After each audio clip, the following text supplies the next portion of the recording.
Eto na nga mga chong, marami tayong basketball updates.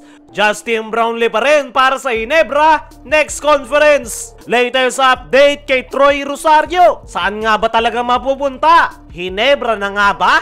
Ilang linggo na lang ang binibilang bago magsimula ang Commissioner's Cup. Hanggang sa ngayon ay wala pa nga ring napipiling opisyal na kupunan itong si Troy Rosario. Kaya naman, marami ang nagtatanong, ano na nga ba ang latest update patungkol dito kay Troy Rosario? Saan nga ba talaga siyang kupunan maglalaro? Ayon mismo kay Snow Badwa sa kanyang podcast ay itinext nga nito si Troy Rosario at kinumpirma na tinurn down na ni Troy Rosario ang offer ng TNT Tropang Giga na tumataginting na 750,000 naman dahil mukhang ayaw na talaga ni Troy sa kanyang dating kupunan matapos siyang i-trade. Isa pa, kapag bumalik siya ng TNT ay baka i-trade ulit siya ng nasabing kupunan. Kaya naman ayaw na talaga ni Troy sa TNT. Ayon pa rin kay Snow Badwa ay may offer rin ang NLEX Road Warriors na tinurn down rin ng nasabing forward. Ayon pa kay Snow Badwa ay merong gentleman's agreement ang MVP Group sa SMC na wag mag-offer kay Troy habang meron silang standing offer. Pero ngayon na tinurn down na ni Troy yung offer ng MVP Group ay oras na para gumalaw ang San Miguel Corporation dahil TNT lang daw talaga yung humaharang sa SMC. As of now ay ang may mga standing offer ay ang Blackwater Bossing, Converge, Fiverr Rexers at susunod na ang Barangay Ginebra o hindi naman kaya San Miguel Beermen. Mukhang ang gusto talaga ni Troy Rosario ay ang kanyang paboritong kupunan noon pa man na Barangay Ginebra. Dahil sinagot nga nito ang katanungan sa kanyang Instagram stories nitong mga nakaraan na after finals niya ibubulgar kung anong kupunan ang kanyang napili. It means inantay niya na matapos yung final stint ng Barangay Ginebra dahil hindi naman siya maaasikaso ng Barangay Ginebra nitong mga nakalipas na linggo dahil nakafocus sila sa finals.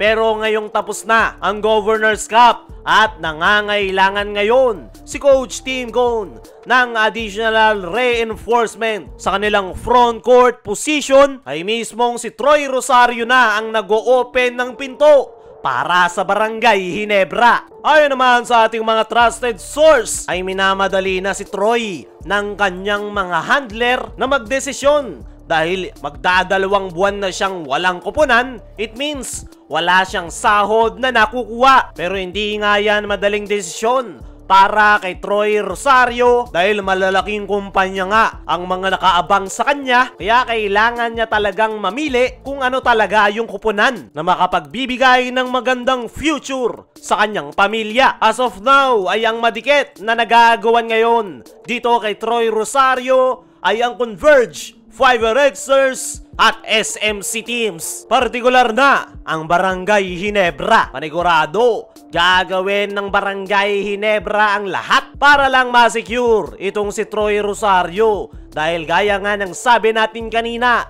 kailangan talaga nilang palakasin yung kanilang front court position dahil yan yung kanilang naging problema sa nakalipas na final series dahil tanging si Japet lang yung kanilang inasahan. Kaya napilitan si Brownlee na trumabaho sa ilalim na naging dahilan kung bakit ito napagod at nag-domino effect na nga yan. Kaya bigo silang makuha ang kampyonato. At the same time, naglalaki ang mga imports ang kanilang makakarap this Commissioner's Cup. Kaya kailangan talaga nilang palakasin yung kanilang ilalim at paniguradong gagawan nila yan ng paraan. At isa nga sa pupwedeng solusyon dyan ay ang pagkuha dito kay Troy Rosario. Dumako naman tayo dito sa kabilang balita. Justin Brownlee pa rin para sa Ginebra next conference. Matapos mabigo ni Justin Brownlee sa kakatapos lang na final series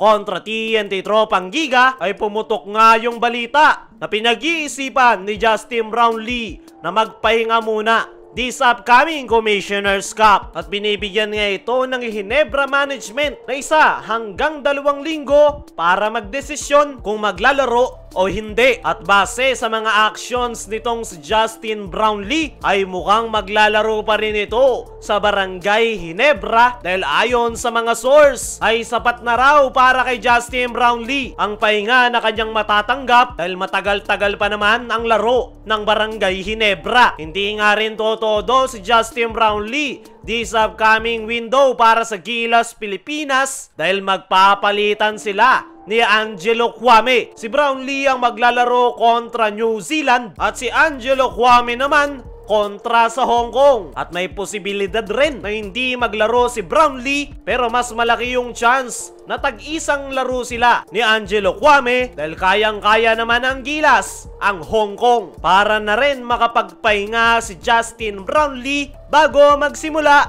ang Commissioner's Cup. Para sa akin mga chong, ay mukhang may paparating na bagong big man ang Barangay Ginebra, kaya si Justin Brownlee pa rin ang kanilang magiging import. It's either si Troy Rosario na yan o hindi naman, kaya isang bagong big man na maasahan sa loob ng painted area. Para sa akin mga chong, ay kung magiging sapat naman yung pahinga nitong si Justin Brownlee at may lalabas niyang muli ang kanyang laro, ay mas okay talaga na siya pa rin ang kanilang magiging import dahil chemistry talaga yung isa sa kanilang pinakakinakailangan. At tignan na lang natin pagpasok ng Commissioner's Cup kung magiging maganda nga ba ang ipapakita ni Brownlee para sa Barangay Ginebra. Kayo mga chong, ano ang masasabi nyo ngayong si Brownlee pa rin ang magiging import ng Ginebra? Ano rin yung masasabi nyo patungkol sa update kay Troy Rosario?